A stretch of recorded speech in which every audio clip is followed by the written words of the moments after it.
A paz do Senhor, criança, a paz do Senhor, família. Graças a Deus por mais esse dia, né, que o Senhor nos concede de estarmos reunidos para aprender um pouquinho mais da palavra de Deus, pelo fôlego de vida, por tudo, né, pela saúde que o Senhor tem nos proporcionado. A aulinha de hoje, eu convido você, mamãe, papai, a participar juntamente com as crianças. E crianças, fiquem bem atentos que a aula de hoje é um conselho muito importante que a lição vai dar para vocês, tá? A nossa lição de hoje fala assim: um rei construtor, né? Todos conhecem a historinha de Davi, que a gente vem falando em várias aulas também sobre o rei Davi. E um certo dia ele começou a ter um projeto, um desejo no coração dele de construir um templo, né? Naquela época, crianças, a igreja chamava templo. Então, ele teve um projeto no coração dele de construir uma igreja, um lugar para colocar a Arca da Aliança, para um lugar para as pessoas irem para adorar a Deus, igualzinho a nossa igreja de hoje.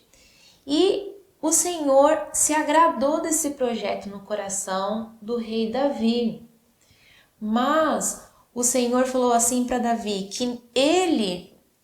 que o Senhor aceitou aquele desejo, achou muito bom, mas que ia concluir aquele projeto seria o filho dele, por nome de Salomão. E realmente foi o que aconteceu.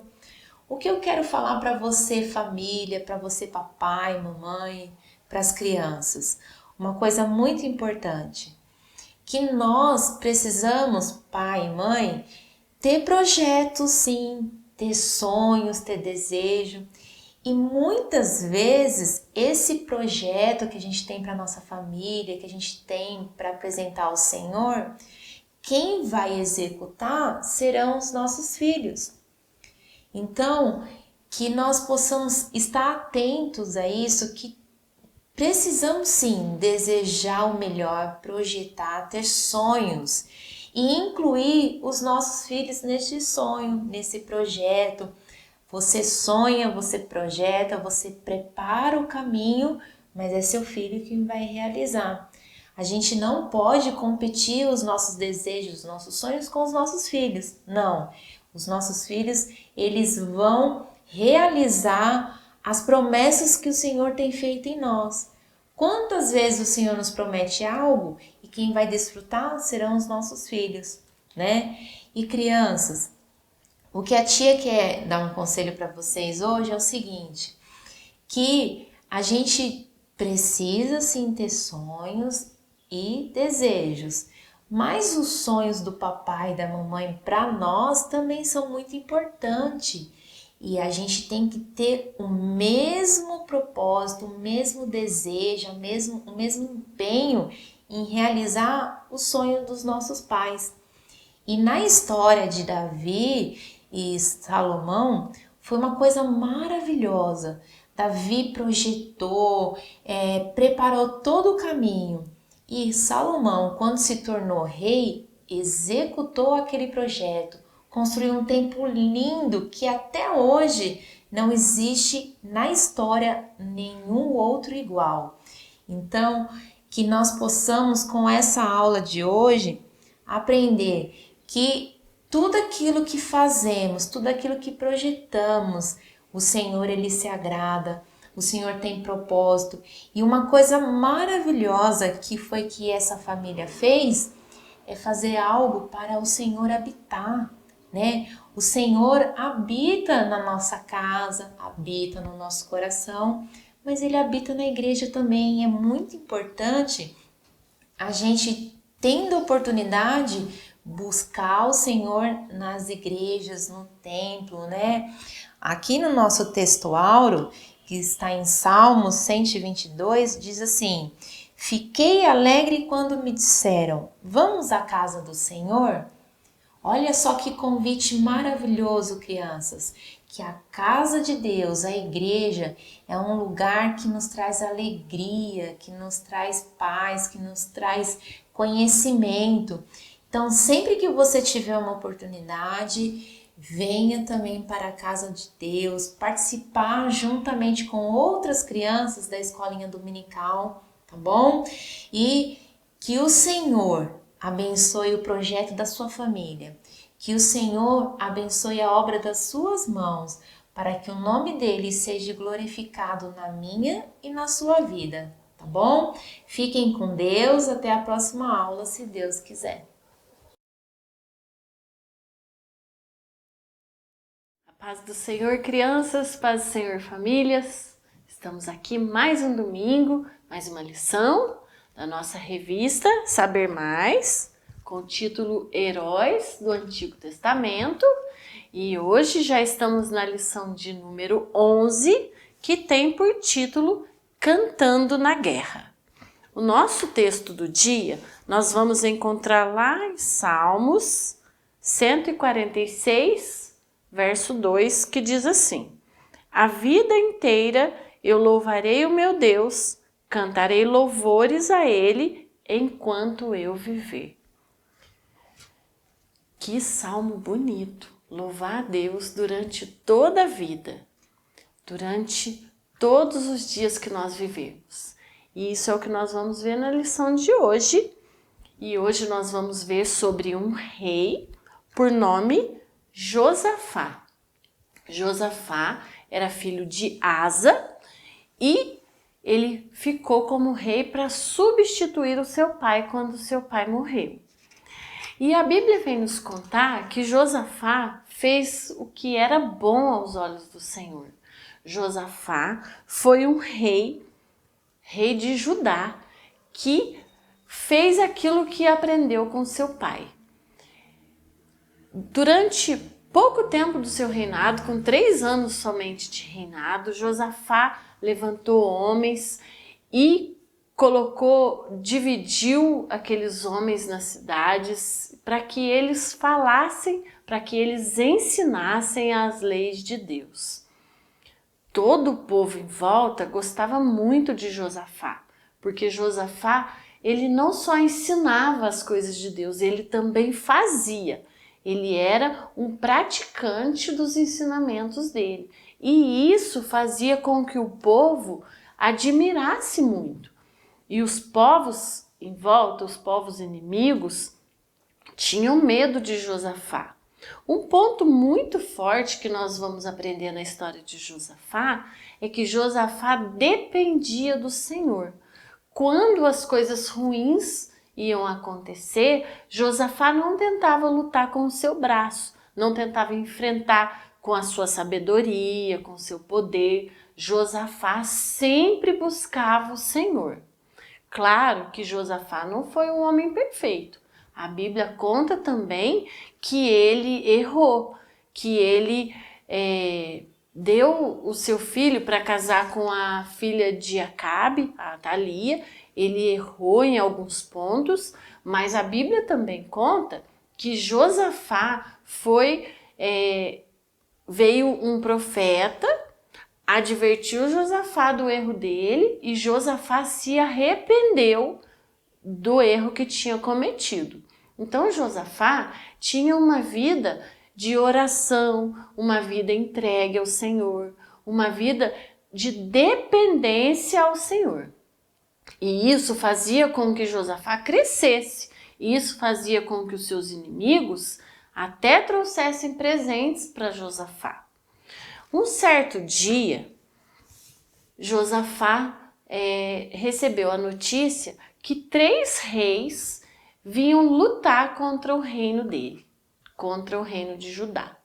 E Josafá, quando ficou sabendo dessa notícia, não se descabelou, não desesperou, não foi contar para os amigos, não.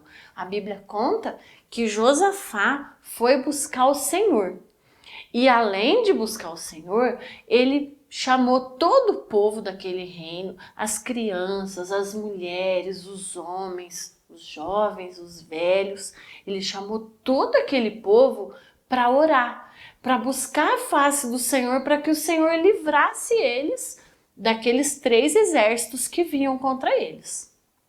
Então, Deus usou um profeta para falar com Josafá, que eles poderiam ficar tranquilos que Deus ia guerrear por eles. Quando Josafá recebeu essa notícia, Josafá dobrou seus joelhos, colocou a cabeça no pó e foi agradecer o Senhor, a Bíblia conta. Olha, quanta coisa aconteceu com Josafá. Ele podia ter se desesperado, ele podia não ter acreditado, mas ele confiou na palavra do Senhor. E depois que ele adorou o Senhor, ele chamou também alguns músicos para adorarem o Senhor, para louvarem o Senhor.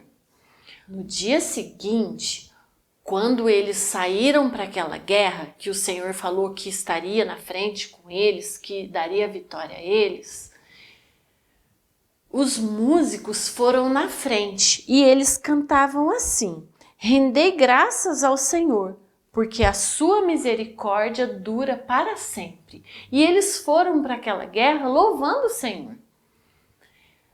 Do outro lado, onde estavam aqueles 3 exércitos inimigos, Deus fez com que eles se confundissem e fez com que eles guerreassem entre si, aqueles 3 exércitos. Começaram a lutar, começaram a brigar, e quando Josafá chegou com seu exército no lugar que estava combinado para aquela guerra, não teve guerra. Todos já tinham morrido. Deus guerreou por Josafá, por aquele povo. E o que nós aprendemos com essa história?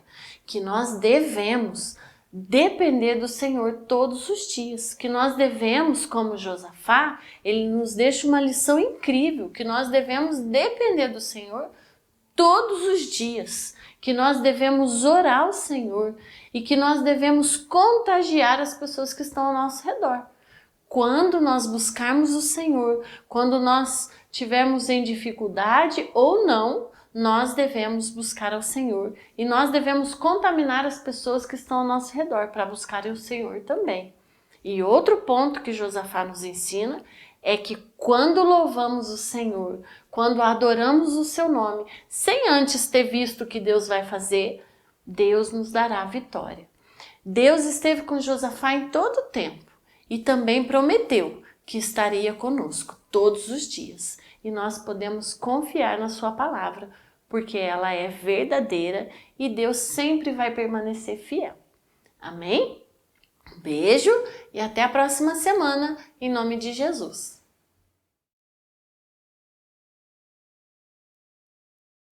A paz do Senhor a todos, sejam bem-vindos a mais um resumo das nossas aulas Adolescer Mais, e o tema que estamos estudando nesse trimestre é o adolescente e a vida cristã, e o título da nossa lição de hoje é O Perdão Necessário. A nossa mensagem valiosa, ela se encontra em Daniel, capítulo 9, versículo 9, que diz assim: Ao Senhor nosso Deus pertence a misericórdia e o perdão, pois nos rebelamos contra Ele. Esse texto ele vai nos dizer que todos nós pecamos e nós somos necessitados do perdão de Deus. A nossa verdade aplicada, ela vai dizer que a graça de Deus, ela se manifesta quando nós somos perdoados e quando perdoamos alguém. Alguns sentimentos, eles podem se tornar muito poderosos e são capazes de aprisionar o nosso coração durante toda uma vida, quando nós permitimos que eles dominem as nossas emoções, como o sentimento de mágoas, rancores, ressentimentos.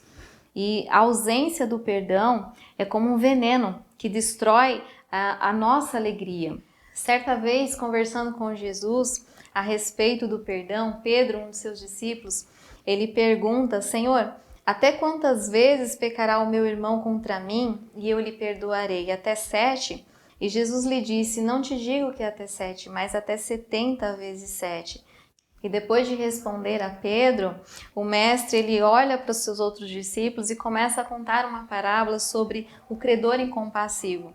Um homem que havia sido perdoado por uma dívida tão alta que ele devia para o reino, mas quando ele teve a oportunidade também de demonstrar a mesma compaixão por um de seus servos, ele não fez da mesma maneira. E ali o Senhor Jesus, ele nos mostra que não há limites para se demonstrar o perdão. Com certeza há ofensas graves que deixarão marcas profundas em nossas vidas. Mas a cruz de Cristo, ela é o símbolo do perdão. E nenhum de nós merecíamos ser perdoados, mas o Senhor Jesus, ele nos ensinou essa grande lição. E nós perdoamos não porque somos bonzinhos, mas porque nós fomos perdoados. Perdoar é um verdadeiro ato de coragem, é abrir mão da nossa própria razão para realizar a vontade de Deus sobre as nossas vidas. E mesmo não sendo uma tarefa fácil, perdoar é um princípio estabelecido por Deus em sua palavra. Nós não podemos ser perdoados se nós não perdoarmos. Perdoar não significa que você vai esquecer as ofensas. E nem é esse o propósito de Deus para as nossas vidas. Mas ao perdoar, uma mudança vai acontecer em relação aos sentimentos que nos aprisionam, que aprisionam as nossas emoções, e tornará você uma pessoa mais forte. E se você tem tido dificuldades para perdoar, peça a Deus para ajudá-lo. Se Deus perdoou os nossos pecados, se nós queremos ser parecidos com Ele, nós também devemos perdoar o nosso próximo. A nossa atitude de perdoar, ela provocará uma mudança nas pessoas que estão à nossa volta. O perdão, ele é algo libertador, ele é a porta de entrada para a graça divina sobre as nossas vidas. Ele traz cura para a nossa alma e alívio. Perdoar reflete o amor do Pai e a obra redentora de Cristo em nós. Essa foi a nossa aula de hoje. Que Deus abençoe a cada um de vocês e até a próxima, se Deus assim nos permitir. Saúdo a todos com a paz do Senhor. Graças a Deus estamos mais uma lição, né? Já encaminhando para o término da revista. E a lição hoje vai ser a lição 11, que tem por título Eclesiastes, as mensagens do pregador. O nosso versículo-chave é: de tudo o que tem ouvido, o fim é: teme a Deus e guarde os seus mandamentos, porque este é o dever de todo homem, que se encontra em Eclesiastes 12, versículo 13. Qual que é o objetivo dessa lição? É saber que Deus e seus mandamentos devem ser o centro da vida cristã. Aqui nós vemos aqui na introdução que o autor desse livro, ele foi Salomão, tá? E ele escreveu esse livro na sua velhice. Porém, todos nós sabemos como ele foi usado por Deus ali na construção do templo, no governar, né, ali o povo judeu. Porém, por causa das suas mulheres, ele acabou se afastando um pouco, né, da presença do Senhor. E acabou fazendo coisas que não agradaram a Deus. E ali só na sua velhice ali que ele viu que essas coisas de nada teve serventia, né? Que nada valeu, que eram coisas vãs, tá? Então é que a gente já vê aqui no tópico 1 a procura da felicidade. Como eu falei, né? Ele se afastou dos caminhos do Senhor e por ele se afastar, creio que criou ali um vazio dentro do seu coração. E ele procurou preencher esse vazio com outras coisas, né? A não ser as coisas de Deus. E por ele já era bem sábio, sabedoria dada por Deus. Porém, ele procurou conhecimentos humanos, não conhecimentos vindos de Deus, que a gente encontra aqui em Eclesiastes 1:16. Que ele procurou conhecimentos humanos, sabedoria e entendimento. Porém, ele viu que tudo isso era fútil, né? Tudo isso não tinha validade nenhuma. Era como correr atrás do vento. Ele vendo que isso não satisfez a sua alma, ele procurou em bebidas, em extravagância, né? Que a gente vê aqui em Eclesiastes 2:3. Mas ele viu também que isso não satisfez a sua vida, né? Aquele vazio que ele estava sentindo. Aí ele procurou preencher, construindo casas, plantando vinhas, né, fazendo grandes construções. Mas também ele notou que ali não tinha como preencher aquilo. Depois ele também se satisfez construindo, tentou se satisfazer, né, construindo empresa, comprando, vendendo. Assim, Salomão foi um dos homens mais ricos da época, né? E assim, ele viu que nada disso também. Ele tentou com mulheres, com canto, com música, com tudo que tinha ali. Tanto é que ele fez um harém para ele cheio de mulheres. Mas ele viu também que aquilo nada satisfez ele. Então ele estava ali à procura da felicidade, né? Ele está procurando felicidade em coisas que não trariam felicidades para ele, né? Ele até falou que de tudo ele tentou nessa terra. Tudo que o dinheiro poderia ter comprado, tudo que o dinheiro poderia ter proporcionado para ele nessa terra, ele fez, porém nada lhe satisfaz. E a gente vê muito isso no nosso dia. Pessoas que outra hora, né, a gente vê pessoas conhecidas aí, famosos, jogadores, cantores, atores, que antigamente eles eram evangélicos, porém Deus os abençoou, né, e eles ganharam fama, ganharam dinheiro, jogadores ganharam muito dinheiro e se esqueceram do Senhor e tentaram procurar isso em outras coisas. Mas porém eles viram que nada, porém eles ainda estão procurando, né? E não estão encontrando felicidade nessas coisas. Então que você tenha no seu coração que a sua felicidade ainda está no Senhor, né? Que você tenha que procurar essa sua felicidade no Senhor. Aqui no tópico 2, tudo tem seu tempo. A gente vê que na vida da pessoa, nós temos etapas da vida, né? E essas etapas não podem ser atropeladas, né? E aqui Salomão, num dos seus ensinamentos, ele fala isso, que tem até aqui que ele tem uma ilustração do machado cego, que o machado cego ele faz com que a pessoa que esteja manuseando ali o machado, ela faça mais exercício, então é uma ferramenta errada. E que o machado ele tem que ser ali preparado para fazer menos esforço ali para quem está usando. Então é assim a nossa vida, nós temos que ter uma vida de preparo, né? E hoje você está na sua adolescência, você está na sua vida de preparo. Não tente pular etapa, né? Fique se preparando, estude mais, se dedique mais nas coisas do Senhor, porque você está na etapa de se dedicar ao conhecimento, à sabedoria e a buscar as coisas de Deus, né? Pois lá na frente o Senhor vai te usar naquilo que você adquiriu hoje, porque você está no tempo de preparo da sua vida. Então, na vida da pessoa, tudo tem um preparo. E quando a gente pula etapas, provavelmente lá na frente a gente vai ter que voltar uma etapa. Então, a gente voltando nessa etapa, a gente vai estar perdendo mais tempo ainda tentando corrigir aquilo que não fizemos no passado. E aqui no tópico 3 fala palavra de sabedoria. Então assim, se você não teve a oportunidade ainda de ler o livro de Eclesiastes, leia, porque ele tem muita palavra de sabedoria para você. Ali o mais conhecido, acho que de todos aqui que há tempo para tudo, né? Há tempo para chorar, há tempo para sorrir, há tempo para distanciar, há tempo para estar junto, né? Então assim, tudo tem um tempo. Se hoje o tempo de você está de chorar, saiba que o seu tempo de sorrir está próximo. E fora isso, o livro de Eclesiastes nos ensina a reverência na casa do Senhor, nos ensina o cuidado que devemos de fazer quando temos o voto ao Senhor. E aqui, dentro de um ensinamento aqui, o que me chamou muita atenção foi, quando ele já estava idoso, né, ele falou sobre os jovens, que é assim, alegra-te, jovens, na tua mocidade, e alegra-se o teu coração nos dias da tua mocidade, e anda pelos caminhos do teu coração e pela vista dos teus olhos. Sabe, porém, que por todas essas coisas te trará Deus o juízo.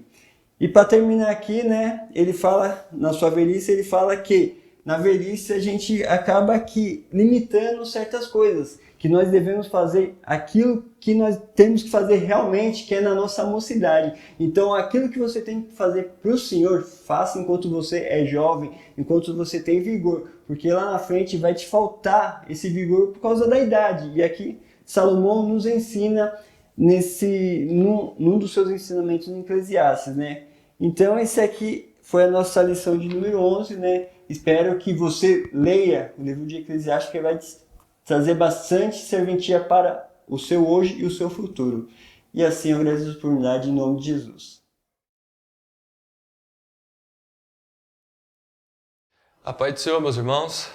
Quero aqui com muita alegria nesse momento compartilhar com os irmãos a nossa revista, a lição de número 11, da nossa revista da classe dos adultos, que tem por título Jesus Cristo é poderoso para solucionar problemas extremos. Não é nenhuma novidade, eu acredito, para você que me ouve, que o nosso Deus ele tem esse poder para solucionar problemas extremos e está disposto a nos ajudar a resolver esses problemas. O nosso texto de referência encontra no Evangelho de Marcos, capítulo de número 4 e verso de número 41, que diz assim: E sentiram um grande temor e diziam uns aos outros: Mas quem é este, que até o vento e o mar lhe obedecem? Verdade aplicada. Não devemos temer nada, pois Jesus é suficientemente poderoso para nos fazer vitoriosos. Todos nós já devemos nos lembrar desse fato que aconteceu, onde Marcos narra aqui que os discípulos ficaram com medo do mar bravo, da tempestade brava que ali se levantava, e também depois de terem despertado Jesus e a forma como Jesus resolveu todo aquele problema, os deixaram temerosos, todos nós devemos conhecer. E na verdade aplicada, o escritor vai trazer isso à nossa memória, que nós não devemos temer nada, pois Jesus, o nosso Deus, ele é suficientemente poderoso para nos fazer vitoriosos. Objetivos da nossa lição: apresentar o poder de Jesus sobre as forças da natureza, apresentar o poder de Jesus sobre as forças do mal, mostrar que Jesus não mudou. Jesus ele tem poder sobre as forças da natureza, tem poder sobre as forças do mal, e o mais maravilhoso de saber é que ele não mudou, ele continua o mesmo. Talvez quem mudou foi nós, foi você, foi eu que mudamos, por isso talvez não vemos o poder de Deus. O nosso texto de referência se encontra em Marcos capítulo 4, do versículo 35 ao 39, que diz assim: E naquele dia, sendo já tarde, disse-lhes: Passemos para outra banda. E eles, deixando a multidão, o levaram consigo. Assim como estava no barco, e haviam também com ele outros barquinhos, e levantou-se grande temporal de vento, e subiam as ondas por cima do barco, de maneira que já se enchia. E ele estava na popa, dormindo sobre uma almofada, e despertaram-no, dizendo: Mestre, não se te dá que pereçamos? E ele, despertando, repreendeu o vento e disse ao mar: Cala-te, aquieta-te. E o vento se aquietou e houve grande bonança. Para quem sofre com grandes problemas, ouvir uma mensagem, um texto como esse, gera dentro de nós uma grande esperança de saber que o mar revolto, o vento revolto, aquela grande tempestade se submeteu à voz, ao poder de Jesus. E você que me ouve, você pode se apegar a esse Jesus. E eu tenho por certo que ele pode te ajudar a resolver os seus problemas. Como aquela mulher que padecia de pobreza, não tinha dinheiro para pagar suas contas, e aí veio um cobrador de impostos até a sua casa cobrar suas dívidas, e dizia que se ela não tivesse dinheiro para pagar, deveria tomar o seu filho para pagar as suas dívidas, Então essa mulher ela procura o profeta pergunta para ela o que ela tinha em casa, ela diz que tinha azeite e algumas vasilhas. Então o profeta diz para ela: então pede mais vasilhas aos seus vizinhos, entra dentro da tua casa e começa a deitar esse azeite naquelas vasilhas. E a Bíblia diz que quando acabou as vasilhas, então acabou o seu azeite. Aquela mulher pegando aquele azeite e vendendo, pagou suas dívidas e viveu do resto daquele azeite, do dinheiro que sobrou daquele azeite. Deus, irmãos, ele está disposto a te ajudar a resolver os seus problemas. Muitas vezes não vai resolver o seu problema sozinho, ele vai te ajudar a solucionar os seus problemas. A introdução da nossa lição diz que seja qual for a adversidade que aparecer diante do nosso caminho, Jesus tem poder sobre tudo e sobre todos. Basta cada um de nós confiarmos nele. Talvez o que basta para você ver o poder de Deus se manifestar na sua vida é confiar nele.